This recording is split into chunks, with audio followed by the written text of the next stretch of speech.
नमस्कार दोस्तों। एक बहुत बड़े खतरे का संकेत है पंजाब में। क्या पंजाब फिर से आतंकवाद की आग में जलने जा रहा है? क्या फिर पंजाब एक बार बर्बादी की दूसरी लहर देखने जा रहा है? क्या पंजाब में हिंदुओं का रहना मुश्किल होने जा रहा है? या क्या पंजाब में सिखों का फिर एक बार कत्लेआम होने जा रहा है? क्या होने जा रहा है? या पंजाब भारत से टुकड़े टुकड़े होने जा रहा है? इन सारे सवालों के सवाल इसलिए खड़े हुए हैं क्योंकि जो पंजाब में कल हुआ है शुक्रवार को, वह बहुत बुरे संकेत दे रहा है। कल पटियाला में काली माता मंदिर के पास में एक खालिस्तान आतंकवाद के विरोध में मार्च निकालना था।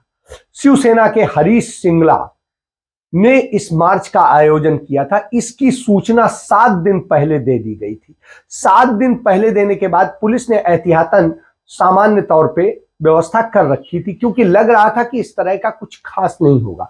सिख फॉर जस्टिस के नाम से एक आतंकी संगठन और आतंक फैलाने वाला एक गिरोह चलाने वाले गुरपतवंत सिंह पन्नू जो आतंकी है ने तमाम सारे मुख्यमंत्रियों, प्रधानमंत्री समेत तमाम सबके लिए धमकियां जारी की हैं, बहुत बार जारी की हैं।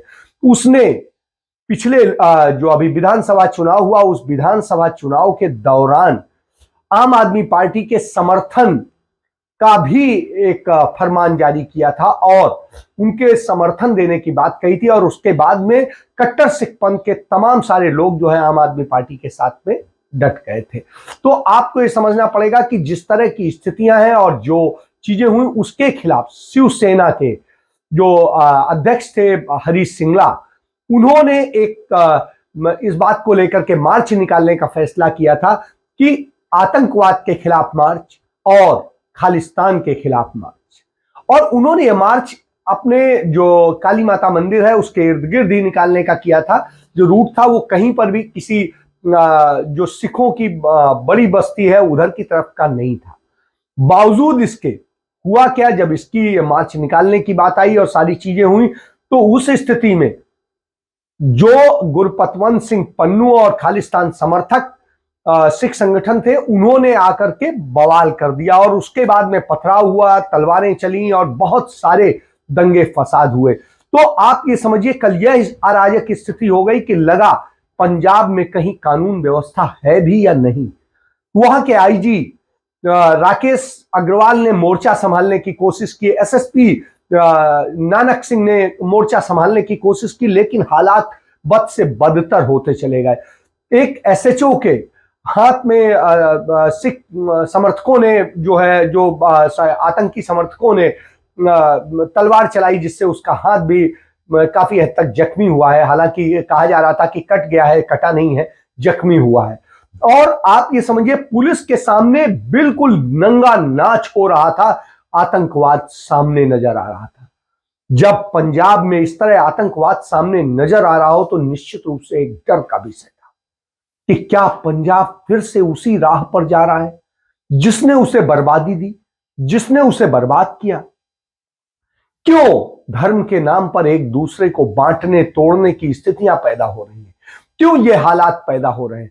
पंजाब एक बहुत धीरे धीरे बढ़ना शुरू हुआ था, अपनी तमाम संकटों से बाहर होना शुरू हुआ था, लेकिन अब लगता है कि एक बार फिर से पंजाब जो है आतंकवाद की भेंट चढ़ने जा रहा है। वहां पर जो शासन आया है, मुख्यमंत्री ने बैठक की डीजीपी और मुख्य सचिव के साथ में और भगवंत मान ने उन्हें संदेश भी दिया कि आप कड़ा एक्शन लीजिए, दूसरी चीजें। और उसके बाद में हुआ क्या, वहां से आईजी को हटा दिया गया और वहां से एसएसपी को हटा दिया गया, दूसरे को तैनात कर दिया गया। लेकिन क्या इससे हालात बदल जाएंगे? बिल्कुल नहीं बदलेंगे। इसके बड़े संदेश जा रहे हैं। मैंने तमाम सारे मेरे मित्रों के जो फॉरेन में रहते हैं उनके फोन आए, जो कनाडा में है, अमेरिका में है, जर्मनी में है और दूसरी जगह, कि क्या हो रहा है पंजाब में। इस खबर ने पूरा दहला दिया है जो पंजाब से रहने वाले हैं। तमाम सारे दुनिया के बड़े उद्योगपति पंजाब से जुड़े हुए हैं, चाहे लक्ष्मी विलास मित्तल हो, चाहे एयरटेल के मालिक हो, चाहे हीरो साइकिल्स के हीरो ग्रुप के मालिक हो, तो ये सब यहां से जुड़े हुए हैं और आज उनमें चिंता पैदा हो गई है। पंजाब में ही तमाम सारे एजुकेशनल इंस्टीट्यूट चलाने वाले तमाम सारे लोग हैं, उनमें चिंता पैदा हो गई है। तो हालात ये हो गए, क्यों ये हालात हो गए हैं, इस पर चिंतन करना पड़ेगा। आपको ये जानना पड़ेगा कि जिस तरीके से पंजाब में लगातार हालात बिगड़ रहे हैं, आतंकवादी संगठन जो है सक्रिय होना शुरू हो गए हैं, और आतंकी घटनाओं के सिलसिले में आपको याद होगा चुनाव के जस्ट पहले ही लुधियाना में एक ब्लास्ट हुआ था और उस पर खुलासा किया था तत्कालीन डीजीपी जो थे सिद्धार्थ चट्टोपाध्याय ने, और बहुत सारी चीजें सामने आई थी, लेकिन सरकार आने के बाद में वो ठप हो गया, उस पर कोई कार्रवाई नहीं हो रही। न एनआईए कोई कार्रवाई कर रहा है, न पंजाब पुलिस कोई कार्रवाई कर रही है। आपको ये देखना पड़ेगा। एक और आरोप लगा था, आपको याद होगा कि जो है कुमार विश्वास जो आम आदमी पार्टी के संस्थापक और मेन सदस्यों में से थे, उन्होंने एक बहुत पहले एक चीज कही थी एक इंटरव्यू में कि अरविंद केजरीवाल जो है उनने उनसे कहा था कि वो पंजाब के मुख्यमंत्री बनना चाहते हैं और पंजाब नहीं हुआ तो वो खालिस्तान के प्रधानमंत्री बन जाएंगे, लेकिन उन्हें पंजाब चाहिए है।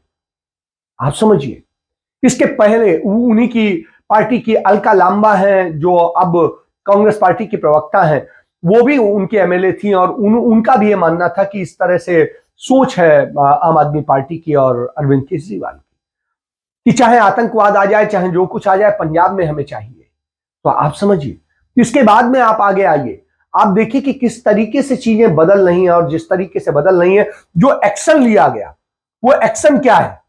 हरीश सिंगला को गिरफ्तार कर लिया जाता है जो अनुमति लेकर के ये मार्च निकाल रहे थे, और जिन सिख संगठनों के लोगों ने हमले किए और सारी चीजें करी और जो खालिस्तान समर्थन में नारे लगा रहे थे, उन लोगों पर कोई कार्रवाई नहीं हुई।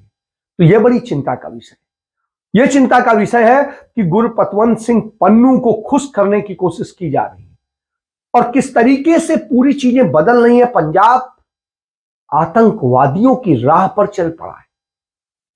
आपको याद होगा श्रीमती इंदिरा गांधी ने अपने प्राणों की आहुति दे दी थी, लेकिन समझौता नहीं किया था। उन्होंने पंजाब से अपनी सत्ता खोना मंजूर किया था, लेकिन पंजाब को आतंकवाद में नहीं झोंकने दिया था। राजीव गांधी ने इस पर कड़े एक्शन लिए थे, लेकिन उन्होंने समझौता नहीं किया था। तो आप समझिए, सत्ता खो दिए थी, लेकिन पंजाब के अमन चैन को, पंजाब के लोगों को बचाने का और सभी धर्म के लोगों को बचाने की कोशिश की गई थी। और आपको याद होगा आतंकवाद के दौर में आतंकवादियों ने सिर्फ हिंदुओं को नुकसान नहीं पहुंचाया था, हिंदुओं के साथ साथ उन सिखों को भी नुकसान पहुंचाया था जो सौहार्द की बात करते थे। देश इस समय इसी तरह से जल रहा है। कहीं हिंदू मुसलमान के नाम पर जलाया जा रहा है, कहीं हिंदू सिख के नाम पर जलाया जा रहा है, कहीं हिंदू और ईसाई के नाम पर जलाया जा रहा है, और इस तरह की साजिशें लगातार हो रही हैं। और ये जो छद्म ताकतें आ गई हैं, जो कहीं ना कहीं जिनके बैकग्राउंड आरएसएस से जुड़े हुए हैं, वही इस तरह के काम कर रहे हैं। तो आप ये समझ लीजिए कितनी बड़ी साजिश चल रही है देश में। इस देश को कई टुकड़ों में बांटने की साजिश चल रही है, और इस साजिश से हम सबको सोचना हो कि हम कहां जा रहे हैं। आप भी देखिए कि किस तरीके से पंजाब में पटियाला में सारी घटनाएं हुई।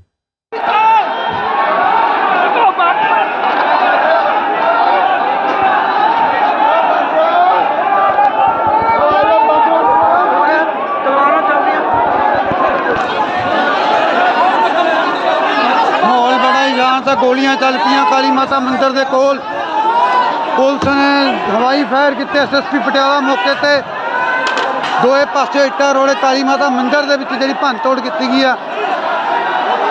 एसपी पटियाला आप आ गए ने उरे मौके ते, सिख जथेबंदियां दे आगू है, देखो कारकुन जिहड़े आ गए। माहौल बड़ा ही तनावपूर्ण बनया पिया उरे।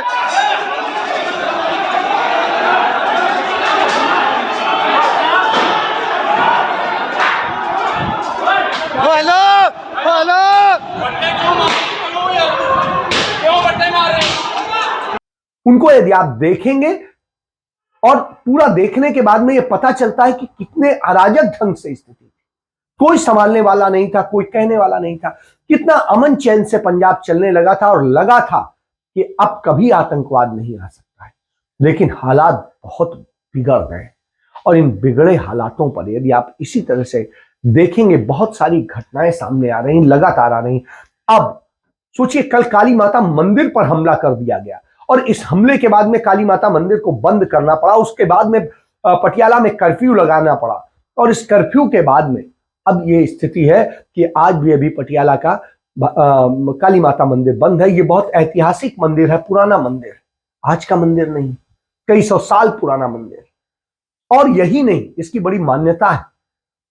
तो आप ये सिद्धपीठ के तौर पे देखा जाता है। इसके बाद में आप एक और चीज जान कि जिस तरह से हालात आज बदले, और मेरी बात हो रही थी एक इंटेलिजेंस के ऑफिसर से कि यदि यही हालात रहे तो और बुरी स्थितियां होंगी, और उन्होंने इसकी रिपोर्ट दे दी थी सरकार को, और इसके बाद यह स्थिति हुई। तो इसके लिए कौन जिम्मेदार है, यह भी तय करना होगा। और यह बहुत गंभीर है, और इतना गंभीर है कि जो पंजाब, चंडीगढ़ और जाने कितने क्षेत्रों को अपनी तबाही में ले लेगा। और ये तबाही एक बार फिर से शुरू हुई तो देश फिर से एक बार बहुत बुरे दौर में गुजरेगा। और इस बात की चिंता हम सबको करनी चाहिए। कैसे हमारे पंजाब की एक बर्बादी हुई तो हमारे यहां अन्य संकट भी आएगा। तो आप ये समझिए कि देश किस दिशा में जा रहा है और कौन इस साजिश में शामिल है। तो फैसला आपको करना है, देखना आपको। शाम को फिर मिलेंगे कुछ और गंभीर चर्चाओं के साथ। तब तक के लिए धन्यवाद।